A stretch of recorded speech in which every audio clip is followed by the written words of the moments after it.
Viewers అందరికీ నమస్కారం. ఈ వీడియోలో ఆర్ఎంఎఫ్ అంటే రొటేటింగ్ మ్యాగ్నెటిక్ ఫీల్డ్ ఎలా ప్రొడ్యూస్ అవుతుంది అనేది చూద్దాం. మనం 3 ఫేజ్ ఇండక్షన్ మోటార్ యొక్క స్టేటర్కి 3 ఫేజ్ సప్లై ఇస్తామనుకున్నాం కదా. సో అదే చెప్తున్నాను. 3 phase winding displaced in space by 120 degrees are spread while 3 phase supply is given. ఈ 3 ఫేజ్ సప్లై కూడా తెలుసు కదా మనకి.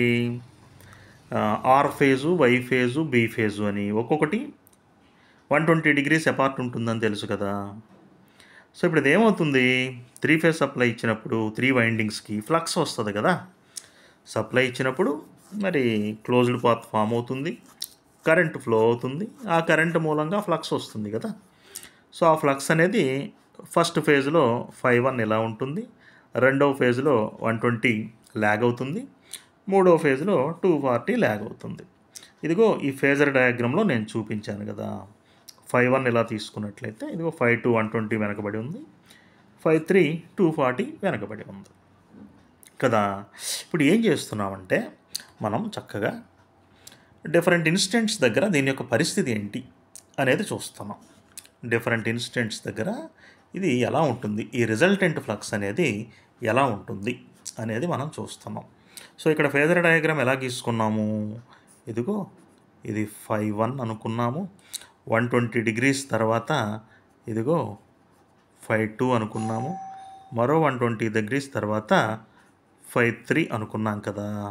ఓకే, ఒక కేసు ఫస్ట్ కేసులో ఇదిగో ఈ ఒమేగా-టీ అనేది 0 degrees దగ్గర తీసుకుంటున్నాం.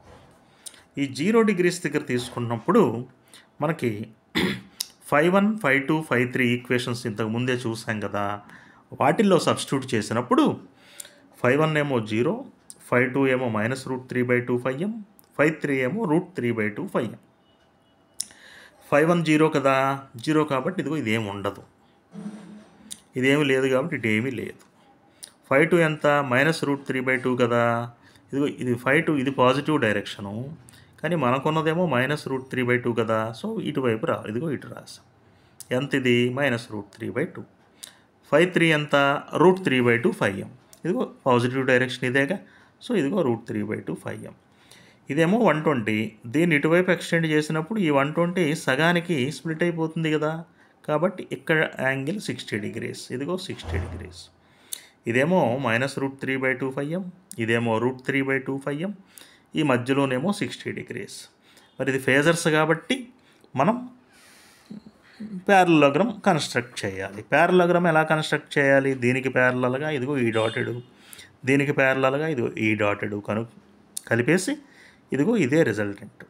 ఈ రిజల్టెంట్ 5R. ప్యారలలోగ్రామ్ లా నుంచి ఫార్ములా వాడి 5R కనుక్కున్నప్పుడు మనకి ఎంత వస్తుంది, 1.5 times 5.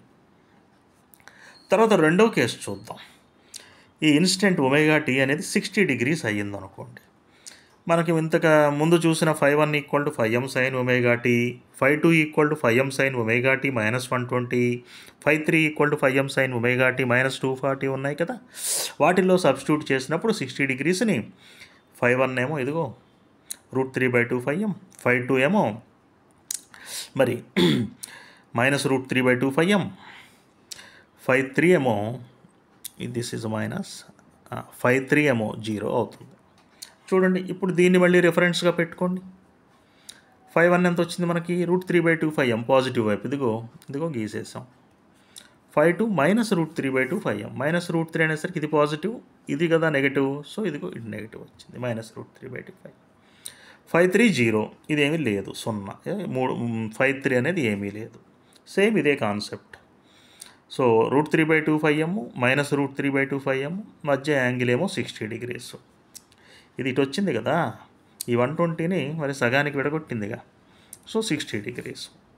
సో మనం ప్యారలలోగ్రామ్ కన్స్ట్రక్ట్ చేసాం, దీనికి ప్యారలల్గా ఇది, దీనికి ప్యారలల్గా ఇది. ఇదిగో రిజల్టెంట్ తీసుకున్నాం. ప్యారలలోగ్రామ్ ఫార్ములా నుంచి ఇదిగో 1.5 times 5m వచ్చింది. ఇంతకుముందు కూడా 1.5 times 5m వచ్చింది, ఇప్పుడు కూడా 1.5 times 5m వచ్చింది. ఇప్పుడు ఏం చేద్దాం, ఇంకొక ఇన్స్టెంట్ దగ్గర చూద్దాం. 180 degrees ఇన్స్టెంట్ దగ్గర చూద్దాం ఒమేగా-టీ అనేది. మన ఈక్వేషన్స్ ఉన్నాయిగా, φ1 = φm sin ωt, φ2 = φm sin ωt -120, φ3 = φm sin ωt -240 ఉన్నాయి కదా. దానిలో సబ్స్టిట్యూట్ చేసినప్పుడు φ1 0, φ2 ఏమో √3/2 φm, φ3 ఏమో -√3/2 φm వస్తుంది. సో ఇప్పుడు మళ్ళీ దీన్ని రిఫరెన్స్గా తీసుకుంటే φ1 ఏమో 0, సో ఇది దీంతో పని లేదు. మరి φ2 ఏమో √3/2 φm, ఇది ఇటువైపు ఉంటుంది. φ3 ఏమో మైనస్ కాబట్టి ఇది పాజిటివ్ కాబట్టి ఇటువైపు వెళ్తుంది. ఇదిగో ఇది వచ్చేస్తుంది. మరి ఇది 60 degrees, దీనికి ప్యారలల్గా ఇక్కడ ఒక లైను, దీనికి ప్యారలల్గా ఇక్కడ ఒక లైను, ప్యారలలోగ్రామ్ వచ్చేసింది. ఇదిగో రిజల్టెంట్ వచ్చింది. మరి ప్యారలలోగ్రామ్లో రిజల్టెంట్ ఫార్ములా కనుక్కునే విధంగా φr కనుక్కుంటే మళ్ళీ 1.5 టైమ్స్. సో ఏం జరుగుతుంది ఇక్కడ? ఎప్పుడైతే స్టేటార్కి 3 phase సప్లై మనం ఇచ్చామో ఆ 3 phase సప్లై అనేది రొటేటింగ్ మ్యాగ్నెటిక్ ఫీల్డ్ని ప్రొడ్యూస్ చేస్తుంది. ఇదేమో ns సింక్రోనస్ స్పీడ్తో తిరుగుతుంది. ఇలా తిరగడమే కాదు, ఇది ఒక కాన్స్టెంట్ మ్యాగ్నిట్యూడ్ని ప్రొడ్యూస్ చేస్తుంది. ఆ కాన్స్టెంట్ మ్యాగ్నిట్యూడ్ అనేది ఏమవుతుంది? 1.5 టైమ్స్ φm. మ్యాక్సిమం ఫ్లక్స్కి 1.5 టైమ్స్ అవుతుంది. కాబట్టి మనం ఏం కన్క్లూడ్ చేయొచ్చు?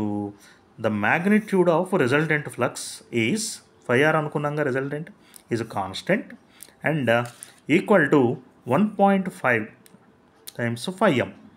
1.5 into φm at every instant. It's maximum any phase, అంటే ప్రతి ఫేజ్లోనూ φm అనేది మ్యాక్సిమం కదా. And rotate around the stator at a speed of synchronous speed ns = 120 f/p. F అనేది ఎలాగో మీకు తెలుసుగా, సప్లై ఫ్రీక్వెన్సీ అని, p అనేది నెంబర్ ఆఫ్ పోల్స్ అని.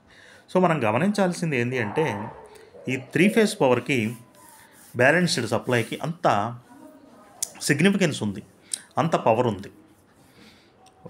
స్పీడ్ సింక్రోనస్ స్పీడ్తో తిరుగుతుంది. అదేవిధంగా దీనికి మ్యాక్సిమం ఫ్లక్స్ కన్నా కూడా 1.5 టైమ్స్ ద మ్యాక్సిమం ఫ్లక్స్ని ఇది ప్రొడ్యూస్ చేయగలదు. సో దీనికి ఉన్నటువంటి శక్తి అలాంటిదన్నమాట.